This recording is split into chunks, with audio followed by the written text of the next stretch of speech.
नमस्कार दोस्तों, मैं हूं हरी सिंह राजपूत और आप आज हिस्ट्री में आधुनिक भारत का एक महत्वपूर्ण टॉपिक देखने जा रहे हैं।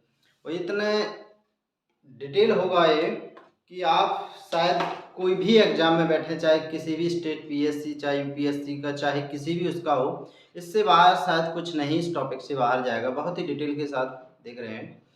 आखिर आज हम ये देख रहे हैं कि आखिर भारत में यूरोपीय शक्तियों का आगमन क्यों हुआ है, क्या कारण रहे। जैसे हम देखते हैं, जनरली तौर पर हम पढ़ते हैं कि इतने सन में कोई ये आया और कौन सी सन में आया, कौन आया, क्यों आया, इतना हम सब देख लेते हैं। लेकिन अब थोड़े एग्जाम के पैटर्न में चेंज आया हुआ है। अब वो एनालिसिस चीज़ों को पूछने लगा है। तो देखिए, आखिर हम देखते हैं क्यों भारत में यूरोपीय शक्तियों का आगमन हुआ। आखिर ऐसा क्या हुआ। ऐसे ही तो कोई चीज़ हो नहीं जाती, किसी न चीज़ का कोई कारण होता है, उस कारण के बेस पर ही कोई चीज़ बनती है। तो चलिए आज हम देखते हैं। देखिए, सबसे पहले देखें कि 15वीं शताब्दी में हम देखते हैं, आपको पता है कि सबसे पहले जो पुर्तगाली थे, उन्होंने 1498 में हमारे भारत में पहली बार कदम रखा, जो वास्को डी गामा थे। तो इस तरह से माना जाता है कि उन्होंने भारत को खोजा। भारत को खोजने का मतलब ये नहीं कि कोई भारत कोई छुपा हुआ चीज़ थोड़े ना था। खोजने का मतलब ये कि ये बाहरी कोई व्यक्ति, सबसे पहले यूरोप का कोई व्यक्ति भारत में समुद्र की यात्रा कर करके आया, वही को उसने नया मार्ग खोजा। इसका मतलब ये हो जाता है कोई भारत ऐसी खोजने वाली चीज़ थोड़ी थी। भारत तो शुरुआत से ही, प्राचीन उससे ही विश्वगुरु रहा है। तो देखिए, कारण क्या रहा कि 15वीं शताब्दी में ही आखिर क्यों यूरोपीय लोग भारत में आए। तो इसका कारण ये रहा कि उस समय देखिए वहाँ पर जो कृषि में परिवर्तन आया, कारण क्या रहा, कृषि और उद्योगों में परिवर्तन आया। कारण क्या है, उस समय एक नई प्रौद्योगिकी खोजी गई। नई प्रौद्योगिकी मतलब, प्रौद्योगिकी का मतलब क्या था, कोई तकनीकी विकसित, वहाँ पर तकनीकी विकसित हुई। और इस तरह से उन्होंने देखिए खासकर विनिर्माण के क्षेत्र में उन्होंने तकनीकी का योगदान दिया और तकनीकी में विकास किया। जिस तरह से देखिए क्या हुआ कि व्यापार और बाजार दोनों में वृद्धि हुई। जब तकनीकी में परिवर्तन हुआ तो व्यापार और बाजार में विकास हुआ। जब व्यापार और बाजार विकसित होंगे तो उसका पूरा संबंध किससे होगा कि लोगों के पास लाभ होगा। और जब लोगों के पास लाभ होगा तो लोगों के पास पैसा एक्स्ट्रा बचेगा। और जब लोगों के पास एक्स्ट्रा बचेगा तो स्वाभाविक सी बात है कि लोग कहाँ, पूंजीवाद की ओर होंगे। मतलब लोगों के पास पैसा हो जाएगा तो लोग कहाँ की ओर जा रहे हैं, पूंजीवाद की ओर जाएंगे। जब पूंजीवाद की ओर जाएंगे तो फिर देखिए क्या होगा कि उस देश में कई पूंजीपति पैदा हो जाएंगे और एक प्रतियोगिता लग जाएगी। किस चीज की, कि मुझे आपसे आगे निकलना है, दूसरा प्रतियोगी सोचेगा मुझे आपसे आगे निकलना है। इसी होड़ में दोस्तों चलते हैं। तो देखिए आगे क्या होता है। अब इस तरह से जब एक जगह पर आप देखते हैं कई चीज़ों की होड़ लग जाएगी, वहाँ पर सब लोग व्यापार करने लगे, सब लोग उद्योग धंधों में लिप्त हो गए, तो वहाँ पर कच्चे माल की आवश्यकता पड़ गई, कमी पड़ने लगी कच्ची। क्योंकि अब जहाँ पर किसी चीज़ की ज़्यादा अधिकता हो जाएगी तो वहाँ इतने ज़्यादा मालिक हो गए उद्योग के, वहाँ कच्चा माल की प्रॉब्लम आने लगी। फिर उन्होंने कच्चे माल की वो दूसरी समस्या ये आने लगी कि सब जब मालिक हो जाएंगे तो सामान बिकेगा कहाँ। जब सभी लोग सामान बनाने लगेंगे तो सामान बेचने में समस्या आने लगी। तो उनके लिए अब दो चीज़ें आ गई समस्या कि एक तो उनको कच्चा माल चाहिए उद्योगों के लिए, और दूसरी चीज़ आ गई उनके सामने कि ये माल बेचे कहाँ।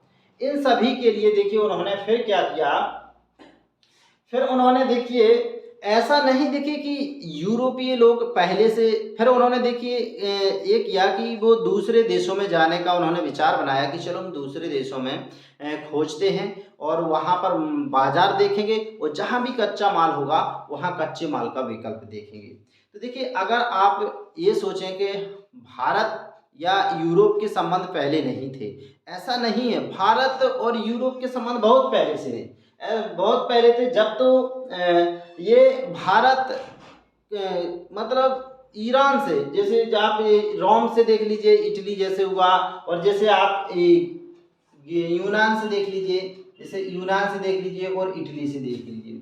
तो इनसे उनके बहुत पहले से संबंध स्थापित थे, मतलब क्रिश्चियन युग से पहले, जब ये ईसाई लोग नहीं थे तब उससे पहले और बाद में हमेशा संबंध रहे।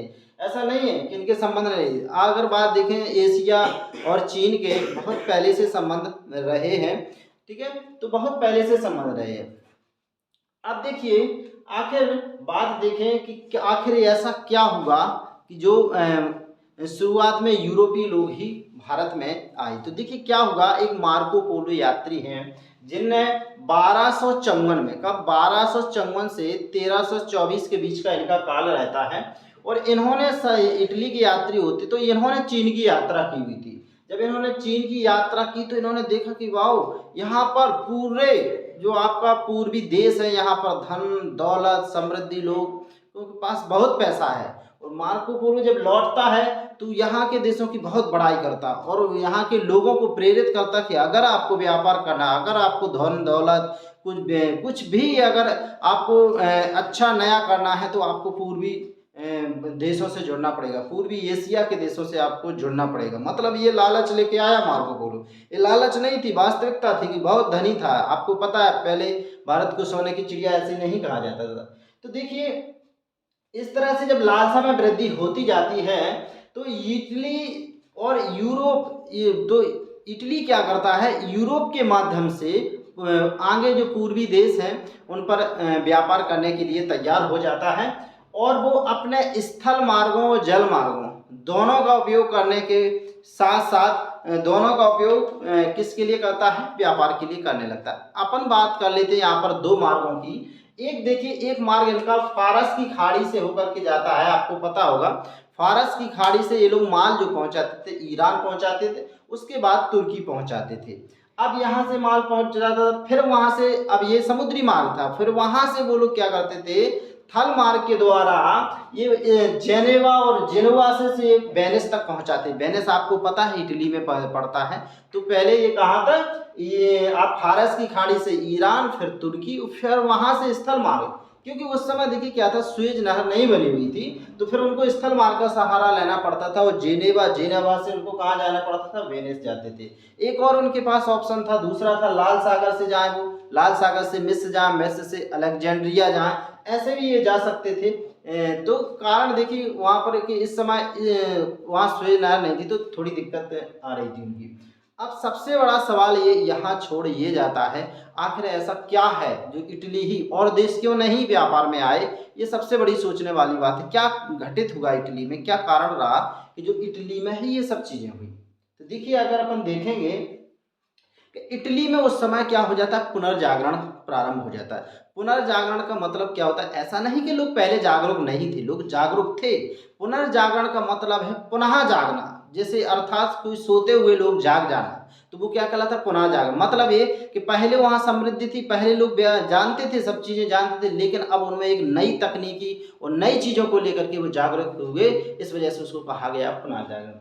अब देखिए उस समय साहित्य का और कला का विकास हुआ। जब स्वाभाविक सी बात है, जिस देश में बुद्धिजीवी पैदा हो जाएंगे, जिस जगह बुद्धिजीवी पैदा हो जाएंगे, उस देश का विकास अपने आप हो जाएगा।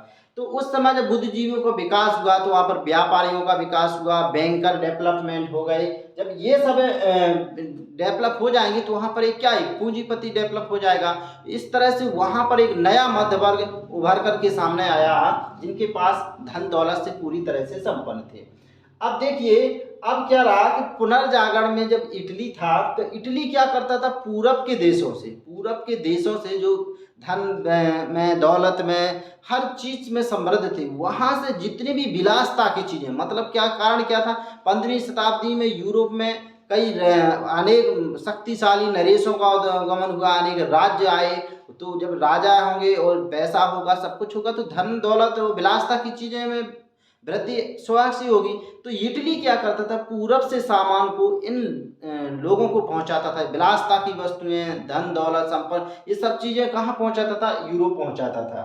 कौन पहुंचाता था, इटली पहुंचाया।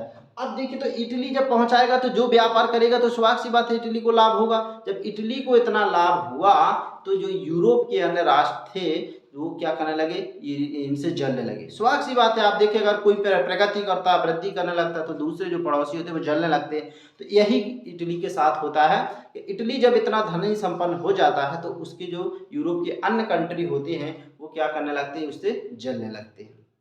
वो ईर्ष्या करने लगते हैं कि आखिर इटली इतना प्रगति क्यों कर रहा है। तो यूरोप के अन्य देशों में भी ये लालसा पैदा होती कि हमें भी मतलब इसका विकल्प खोजना है, क्योंकि इटली का पूरा व्यापारिक एकाधिकार हो चुका था। वहाँ पर पूरे जितने मार्ग थे, व्यापारिक मार्ग, सब पर इटली का एकाधिकार था। तो इस वजह से अन्य जो यूरोपीय देश थे उन्होंने, उनके मन में भी ये लालसा आई कि हमें भी पूर्व के देशों के साथ व्यापार करना है।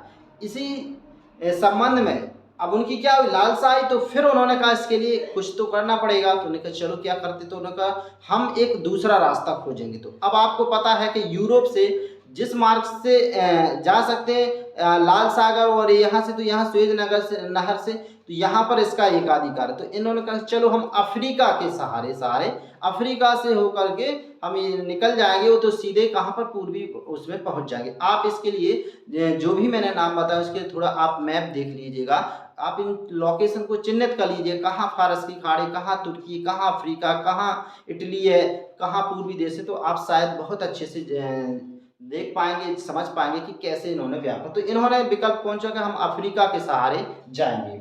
अब देखिए तो इस तरह से इन सभी में जो अब आखिर क्या रहा कि इनके पास देखिए उस समय और चीज़ें भी डेवलप हो गई। क्या हो गया कि इन्होंने भौगोलिक खोजों को बढ़ावा दिया। कैसे वो, मतलब नए नए क्षेत्रों को खोजने में रुचि जागी।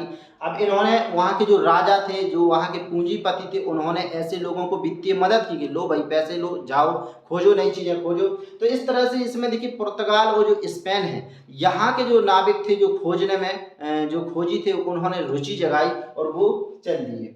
अब देखिए उनके पास मुद्रण था, मतलब कि वो मुद्रण के नक्शा, ये सब, मतलब कि कोई चीज़ लिख सकते हैं, वो नक्शा के माध्यम से कोई चीज़ बना सकते हैं, कोई चीज़ कहाँ है, जो कुछ देखा, कैसे कैसे वो गए, खगोल की का और भी इन्होंने नॉलेज, प्रेक्षणशाला की कोई चीज़ है क्या है, कहाँ से जाना है, बारूद और भी बारूद का विकास, ये सब चीज़ें उस समय डेवलप हो चुकी थी यहाँ पर। और देखिए तो इस तरह से यूरोप में इटली जो है पुनर्जागरण की ओर बढ़ा, और इस तरह से यही कारण रहा कि जो पुर्तगाल है और जो स्पेन है, इन्होंने अपनी रुचि जगाई।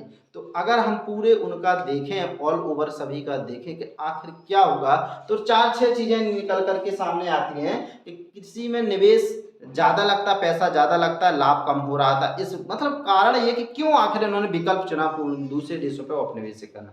तो पहला ये कि उन्होंने कृषि में करते थे तो उसमें लागत ज़्यादा आ रही थी, उत्पादन कम हो रहा था। दूसरा उनका ये आके उद्योग धंधों का विकास हो गया था, लेकिन वहाँ कच्चे माल की ज़रूरत पड़ रही थी, तो कच्चे माल को खोजने के लिए। तीसरा उनके सामने विकल्प ये आया कि अब उनको जो फैक्ट्रियों में सामान बनेगा उनको बेचना भी पड़ेगा, तो नया बाजार भी खोजना पड़ेगा। तीसरी चीज़ के ये था उनका कारण नए मार्ग खोजने का। चौथा उनका एक छुपा हुआ एजेंडा ये भी था कि हम अपना जो ईसाई धर्म का प्रचार है वो भी पूर्वी देशों में कर लेंगे। और पांचवा एक इनका ये था कि सामंतवाद के स्थान पर उस समय यूरोप में पूंजीवादी पैदा हो गए, तो पूंजी का विकास हो गया, तो उस पूंजी से उनको और नए मध्य वर्ग खड़े करने थे, पूंजीपति खड़े करने थे। तो ये सब पूरे ऑल ओवर कारण रहे कि क्यों आखिर जो यूरोप है उन्होंने भारतीय जो पूर्वी देश हैं उनके साथ संपर्क किया, और क्यों वो आए पूर्वी देशों में। तो इस तरह से ये पूरा टॉपिक कंप्लीट होता है। आई होप आपको समझ में आया होगा। और अगर इसी तरह से आप और अन्य चीज़ें देखना चाहते हैं पूरी डिटेल के साथ किसी भी एग्जाम की दृष्टि से, तो इस साइंस गैलेक्सी बाय हरी सर चैनल पर विजिट कीजिए, लाइक कीजिए, शेयर करिए, सब्सक्राइब करिए और कमेंट में अपनी प्रतिक्रिया जरूर दीजिए। धन्यवाद।